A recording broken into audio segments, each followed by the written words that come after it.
जय राम श्री राम जय राम जय जय राम श्री राम जय राम जय जय राम श्री राम जय राम जय जय राम श्री राम जय राम जय जय राम श्री राम जय राम जय जय राम श्री राम जय राम जय जय राम। सभी पुण्य आत्मा ध्यान से सुनो। इसी काकभुसुंडी और गरुड़ संवाद में रामचरितमानस का सबसे सटीक अगर कोई कांड है, आपको सपने से बाहर लाने के लिए और भगवत प्राप्ति कराने के लिए दो ही कांड हैं, एक सुंदर कांड और एक उत्तर कांड। एक एक शब्द ध्यान देना। 7 कांडों में ये 2 कांड सुंदर कांड और उत्तर कांड। और उत्तर कांड में एक चौपाई आती है, सो दासी रघुबीर के समुझे मिथ्या सोपी छूट न राम कृपा बिनु नाथ कहो पद रोपी। काकभुसुंडी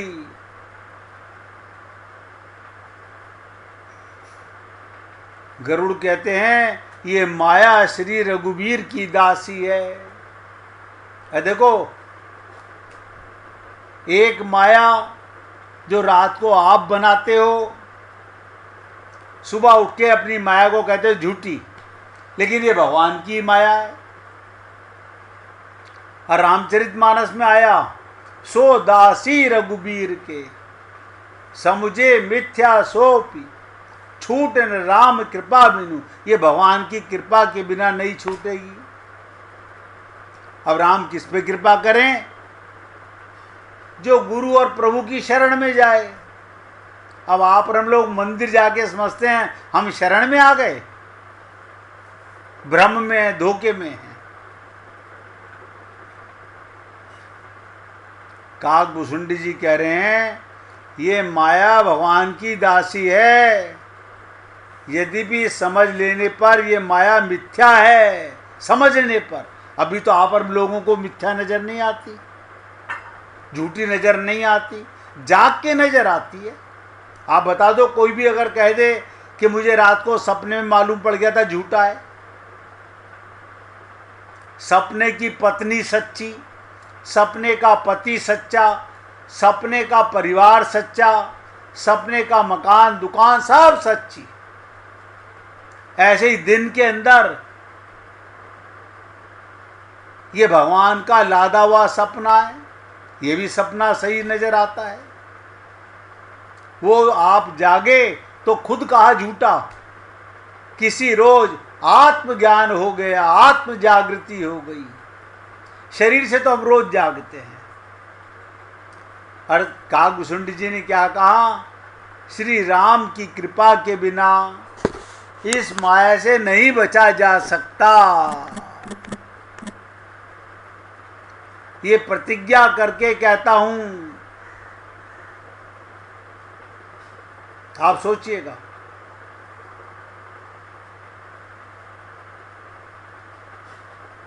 और राम की कृपा से हमें मनुष्य शरीर मिला, और राम की कृपा से हमें संत महात्मा मिलते हैं, और राम की कृपा से ही माया में रहना और माया से निकलने का मौका मिल रहा है।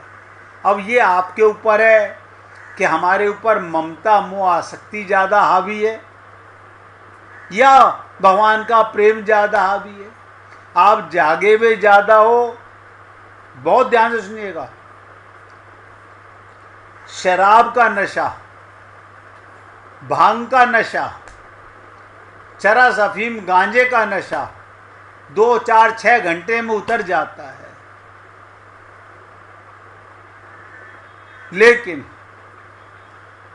ये ममता मोह आसक्ति का नशा, ये काया और माया का नशा उतारना इतना आसान नहीं है।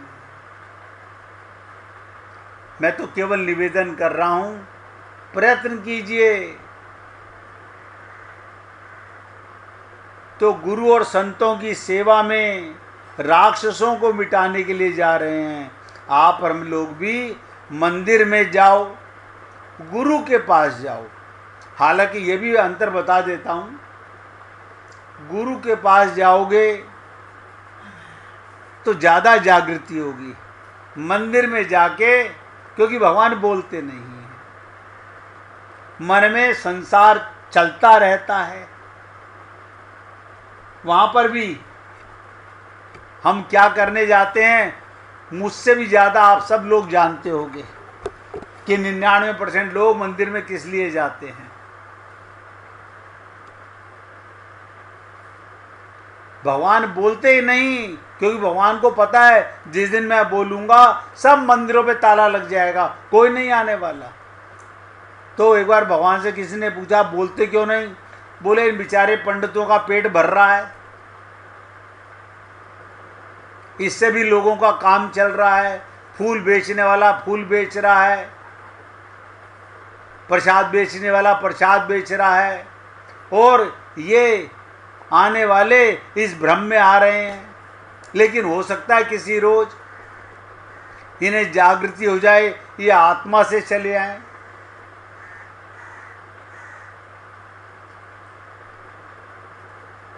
तो राक्षसों को मिटाने जा रहे हैं। और मैं आपसे निवेदन करता हूँ, जब भी मंदिर जाओ और गुरु के पास जाओ तो अपने मन की दुष्टता और राक्षसों को मिटाने जाओ, इनकी चर्चा करने मत जाओ।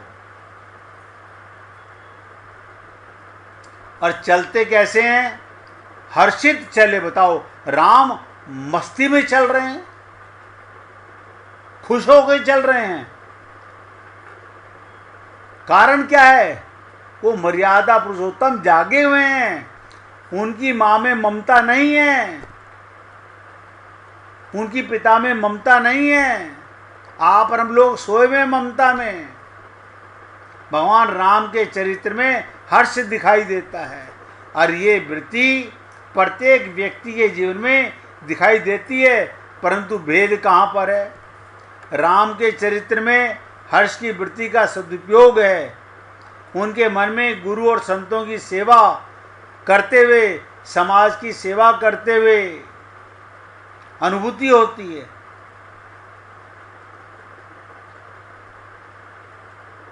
भगवान श्री राम गुरु की सेवा करने के लिए क्षत्रिय धर्म का पालन करते हैं।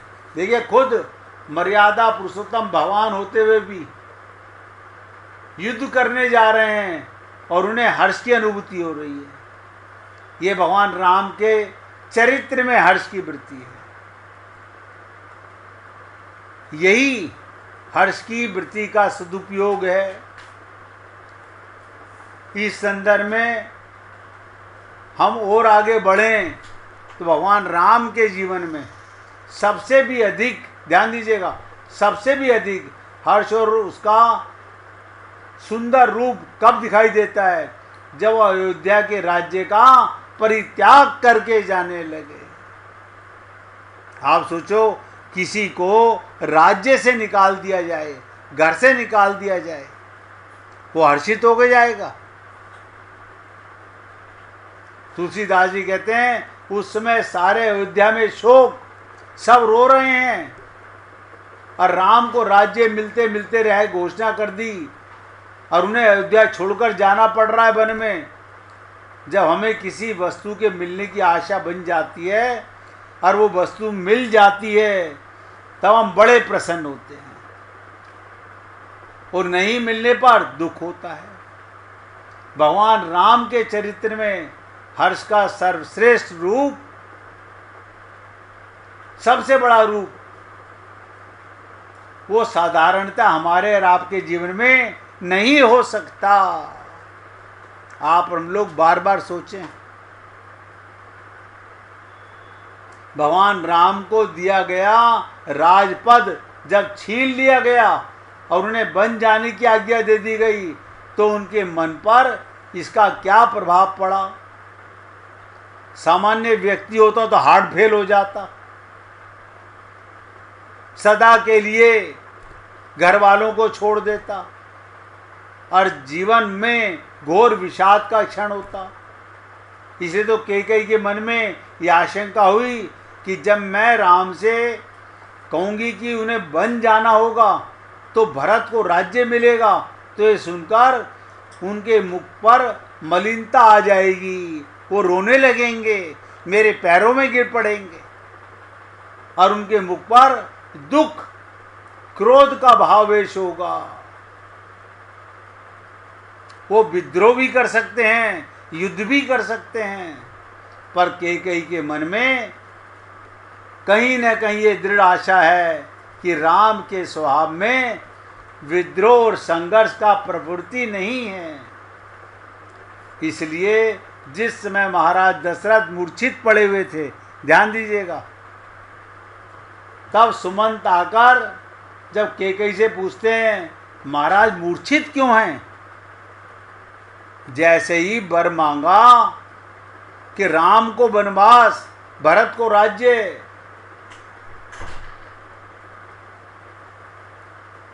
महाराज दशरथ मूर्छित हो गए ममता के कारण, इसलिए नहीं कि राम जा रहे हैं, ये भी ध्यान से समझिएगा। राजा दशरथ को ये नहीं पता कि मेरे पुत्र राम हैं, भगवान हैं, ममता के कारण मूर्छित पड़े हुए हैं। और सुमंत ने आकर कैकेयी से पूछा, क्योंकि कैकेयी के महल में मूर्छित हुए, कि महाराज मूर्छित क्यों हैं? तो उन्होंने सुमंत जी से क्या कहा?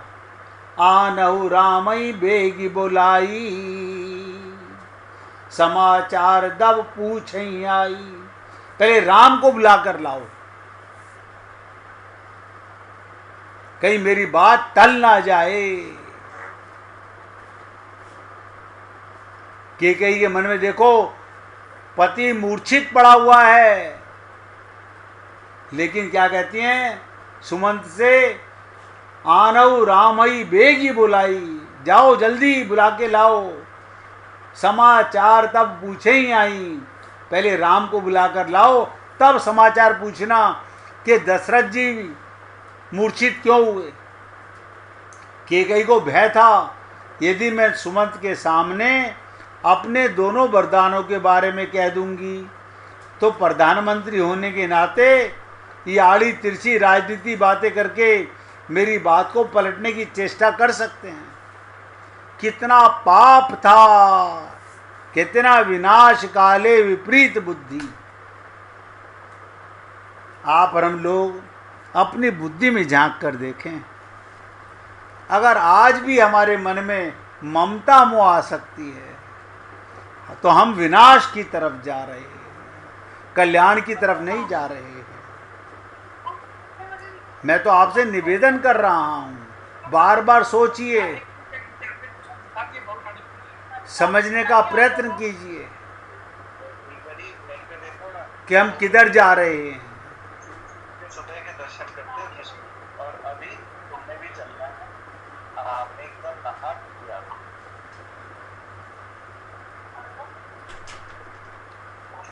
इसलिए निवेदन कर रहा हूं, एक एक शब्द पर ध्यान दो, क्योंकि जीवन बहुत मुश्किल से मिलता है। माया तो फिर मिल जाएगी, पर न हरि हर बार मिले। अनंत जन्मों में अनंत बार आपको और हमको मनुष्य शरीर भी मिला, लेकिन पता नहीं कि सत्संग कब मिला, जागने का मौका कब कब मिला होगा, कब कब आपको ये प्रेरणा आई होगी कि इस देह में हरि मिलते हैं। तो कैकेयी सुमंत से नहीं कहती, कहती है बोले राम को बुला के लाओ। क्यों? अगर सुमंत को बता दूं कि मेरे 2 वर मांगने से मूर्छित हुए हैं, तो ये मंत्री हैं, कहीं ये प्रधानमंत्री होने के नाते मेरी बात को पलट ना दें।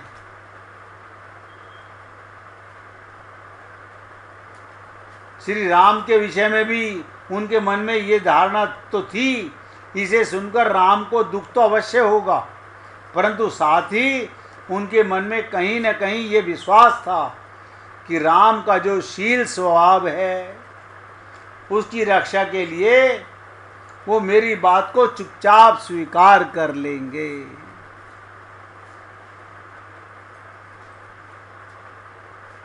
और क्या कहा, रघुकुल दीप ही चले ही लेवाई। आप सोचो, यानी पति मूर्छित पड़ा हुआ है, लेकिन विनाश काले विपरीत बुद्धि। मैंने अभी कहा था आपसे, आप और हम लोग अभी समझ ही नहीं रहे, अंदर परम पति विराजमान है और हमारी बुद्धि काया और माया में फंसी पड़ी है और सब बड़े मोहित हो रहे हैं, सत्संग भी सुन रहे हैं, समझ भी रहे हैं और मोहित भी हुए जा रहे हैं। अब मुझे नहीं पता, मैं तो रोज निवेदन करता हूं कि हे पुण्य आत्माओं, अपनी भूल सुधारो। हम कितना सुधार पाते हैं?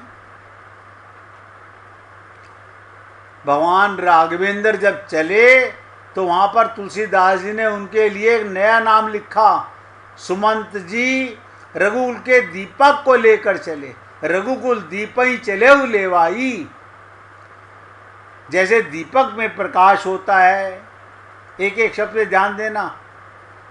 अब आप सोच के देखो, आपके घर में लाइट जलती है? हाँ जलती है। बिल देना पड़ता है? और क्या आपके आसपास तो फ्री में आती है लाइट? फ्री में नहीं आती है। अच्छा जी, आप मंदिर में भगवान की ज्योत जलाते हो? हाँ जलाते हैं। तो घी अगर पंसारी से जाके बोलो भगवान के दीपक के लिए चाहिए तो फ्री में देता है? ना ना, कोई ऐसा पागल नहीं है फ्री में। आप बताओ, बत्ती भी जलती है, रुई भी जलती है, घी भी जलता है, लाइट का इस्तेमाल करते हो वहां भी बिल देना पड़ता है। लेकिन आत्मा सदा चेतन, उसके लिए ना किसी घी की जरूरत है, ना किसी बत्ती की जरूरत है। कभी सोच के देखिएगा, ना किसी से खरीद के लाने की जरूरत है, केवल प्रकाशवान के प्रकाश पुंज। हे पुण्य आत्माओं, अपनी ये छोटी सी भूल क्यों नहीं सुधार लेते? आप और हम लोग ये अज्ञानता कब मारेंगे कि मैं परमात्मा का अंश हूं और सदा चेतन हूं? अभी भी मरने से डरते हैं, जबकि पक्का विश्वास होना चाहिए अब नहीं मर सकता। आप बताइए, अगर किसी के जीवन में गुरु आ जाए अब फिर भी कहे बस गुरु जी अब हम मरने वाले हैं, तो गुरु अपना माथा पीट लेगा। ऐसे शिष्य को पाकर गुरु अपना माथा पीट लेगा कि मेरे पास आकर सत्संग सुनकर के भी ये अपने को शरीर ही मानते हैं, इन्हें आत्म जागृति नहीं हुई है। ये शरीर के बुढ़ापे को अपना बुढ़ापा मानते हैं।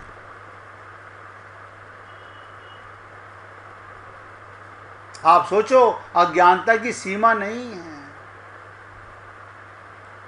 जैसे रघुकुल के दीपक में जैसे प्रकाश होता है, वैसे ही भगवान राम के मुख पर जो प्रसन्नता दिख रही है, उसी की दृष्टि में तुलसीदास जी कहते हैं वहां अंधेरा नहीं प्रकाश है। आपको आत्म जागृति हो जाए अरे बाबा, काय का अंधकार, कौन मरा, कौन पैदा हुआ, कब किसका नुकसान, किसका लाभ, कुछ नहीं। आप और हम लोग जब ये रोज बातें करते ना, यूक्रेन में वहाँ युद्ध हो रहा, इतने लोग मर गए, इतने हजार लोग मर गए, ईरान में, इजराइल में युद्ध हुआ, इतने लोग। संत महात्मा कहते कोई मरता ही नहीं है, सब भगवान की लीला चल रही है। जिस समय महाभारत का युद्ध हुआ था, 18 दिन तक वहां भी लाशें ऐसे ही बिछी रही थी।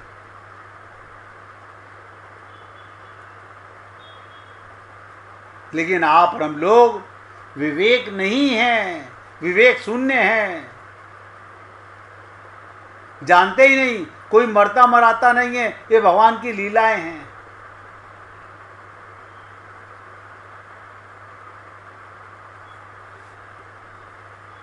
तो राम कुल दीपक हैं, आप भी परमात्मा के कुल के दीपक हो।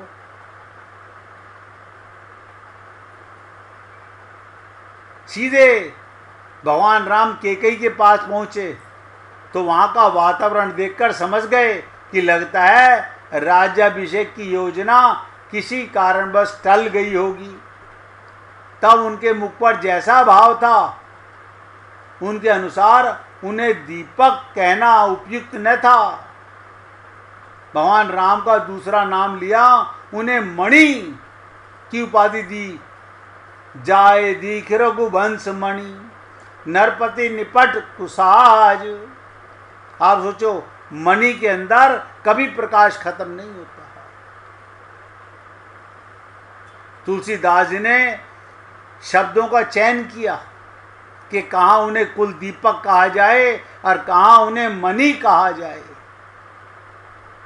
हम आपसे रोज निवेदन करते हैं, आप अमृत से पुत्र हो, परमात्मा की संतान हो, कम से कम मरने का भय तो अपने अंदर से निकाल दो। शरीर मरेगा, शरीर का जन्म हुआ है। हम हर साल जो जन्मदिन मनाते हैं वो शरीर का, यानी भगवान को पाने के मौके का जन्मदिन। लेकिन किसी ने नहीं सोचा इतने वर्ष बीत गए, राम नहीं मिले, काहे की खुशी, दुख मनाना चाहिए, शपथ लेनी चाहिए जन्मदिन वाले दिन, अब आने वाले साल में ऐसा नहीं करूंगा। लेकिन हम ऐसा नहीं कर पाते। एक मिनट फिर भगवान का कीर्तन करो, फिर आगे चर्चा करेंगे। हरे कृष्ण कृष्णा कृष्णा कृष्णा हरे हरे,